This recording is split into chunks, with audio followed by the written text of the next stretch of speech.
Everyone, Tim Stoddard here, and in this week's video, I am going to show you 3 of my biggest losses, my biggest failures as an entrepreneur. I'm doing this because online, everybody only ever talks about their wins, and they try to make themselves look like everything they do, everything they touch turns to gold.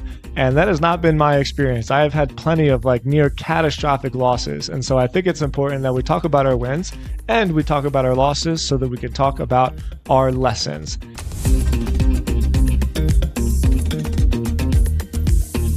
First thing I got to do is give a shout out to my friend Avivit.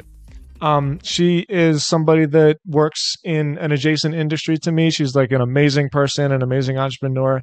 And she left a comment on my video where I did my video last week where I talked about the success I was having with Substack. And she said, "You always make it look so easy. Nicely done." And you know what? I thought about that a lot because it has not been easy. I screw up all the time. I'm grateful that I've been having a good winning streak over the last 5 years, but it came at a cost. So I want to show you some of these failures. The first failure I want to talk about is yourboulder.com. This one really hurts to talk about because the concept is such a winner. I've talked a lot about the idea of local media companies. And a lot of times people have asked me, what's a business I can start? I always point them in this direction. Start a newsletter about your community, about events that are happening, or local business owners. The reason is because Facebook basically destroyed local newspapers, but people don't actually like learning about their community through Facebook. People do like media. And so these really hyper-localized media sites are killer businesses. I've seen so many of them succeed. Check out FromBoise.com. Nathan has a really great local media site. Ethan, my friend Ethan, he has a really cool business newsletter in Austin, Texas. It's just such a good model. However, I screwed this up so bad. So I bought this website from Brian Clark. He sold it to me for $15,000. I thought it was a great deal, a great steal. And look at how bad I screwed it up. So this is the traffic for your Boulder. And this is basically when I bought it. I think it was actually the beginning of 2019. I was still living in Nashville. It was right before COVID. And so I thought, well, I got nothing to do. I was like everybody else. I was chilling in COVID and I was working my butt off, just sitting inside on the computer all day. And what I did is I rebuilt the website. I changed the theme and I changed the URLs. Actually, this is what it used to look like. So this is what the website used to look like. I had a really boilerplate StudioPress theme. I had a newsletter. I had this really cool widget right here. I booked a deal with a real estate agent in Boulder so that I could hook up an MLS to the site. I had a directory. Man, everything was going so well. I was so excited about this. And what happened? Well, my ego got in the way. I thought, okay, this looks too boring, which is so unlike me because I love these minimalist type websites. This is the directory that was on your Boulder, and this is essentially the reason why I wanted to rebuild it, because I didn't like how this directory was boring in terms of its structure and how I linked out to all of these other businesses. And so I spent all this money to rebuild the site. And we built this beautiful business directory. And take a guess when I launched that new directory. I was getting 20,000 hits a month. The email list was growing. I was selling sponsorships. I was selling feature listings. And look at this, just totally collapsed. Been an absolute collapse over the last 4 years. And it was right about here that I just gave up on it. It was a painful failure because it was going so well. And my ego totally got in the way. I thought, no, I always got to be better. I always got to be better. I couldn't just let it be a simple, profitable website. I had to go ahead and try to build this really fancy directory, and I destroyed the business. I absolutely crushed it, and I haven't been able to get it back since. Second on the list is this website right here, LSAT Clarity. I'm a partner in this website with Johnny Naster, who is the CEO of our other agency of digital commerce. So what happens is when people take the LSAT is a very, very, very difficult test that you need to take and pass in order to become a lawyer. And so people take all types of prep courses for this test. They basically buy practice tests. Look, we built all of these relationships with all of these test prep courses, and we had affiliate relationships with them. And I paid $25,000 for 50% ownership of this. Um, we had a deal where Johnny was going to get paid out first because he was doing the actual work on it.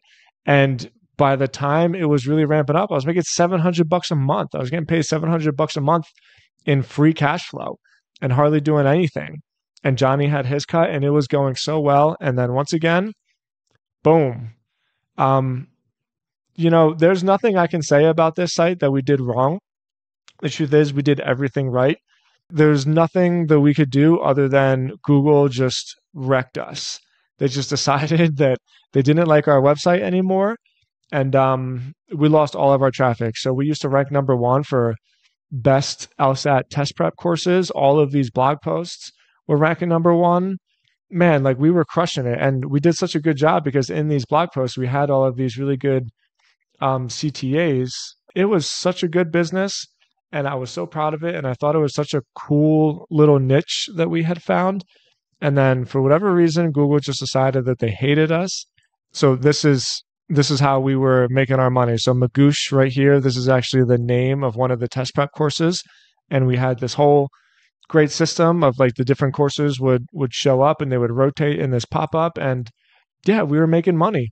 And then Google just completely wrecked us. So this was our first collapse.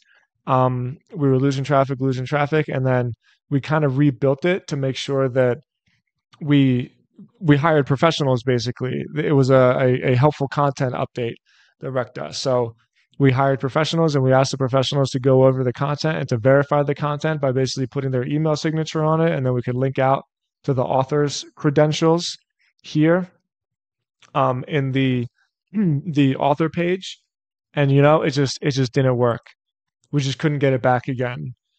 And this one is just a bummer because there's nothing that we could have done differently. It wasn't our egos. We just gave it a shot. And this is what happens when you put all of your eggs into the Google basket. And this is a longer conversation, but this experience right here was a big reason as to why I decided to really start building my personal brand on YouTube and on LinkedIn, on Twitter and Instagram, and building my own personal email list, just because I saw like, wow, I have a lot riding on Google. And if Google decides that they want to like screw me over, they definitely can.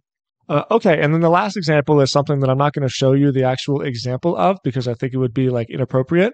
I was an investor in a drug and alcohol rehab facility in Nashville. That's actually the reason why I moved to Nashville. I put $100,000 into the business and I lost all of it. This was such a good lesson for me, and it's an experience that I actually look back on kind of fondly because it taught me the value of there's just more benefits of investing than the potential cash that you can get back from it.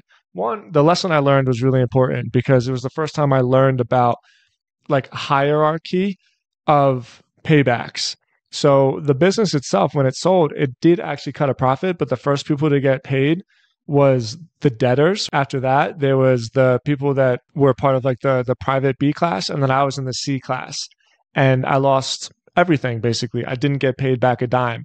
However, I made so many relationships, and a lot of those relationships turned into other business ventures that I'm still a part of that are insanely lucrative. So it's hard for me to be really mad at it. But the thing that I look back at it was actually that all of the fundamentals were there. And if you would put me back in time, it still would have been a good investment to make. It's just for reasons that were out of my control, basically the management of the company, it got overexposed and they tried to grow too fast and we ended up making nothing as opposed to just staying where we were and growing slowly and making money. And so like it was also a personal lesson on the dangers of like growing too fast, not letting a good business just be a good business, right? We're all so obsessed with growing and growing and growing. And sometimes the best thing to do is just not grow. It's just to stay where you are and continue to double down on what it is that you actually have. So that was an expensive lesson, but really it was so important.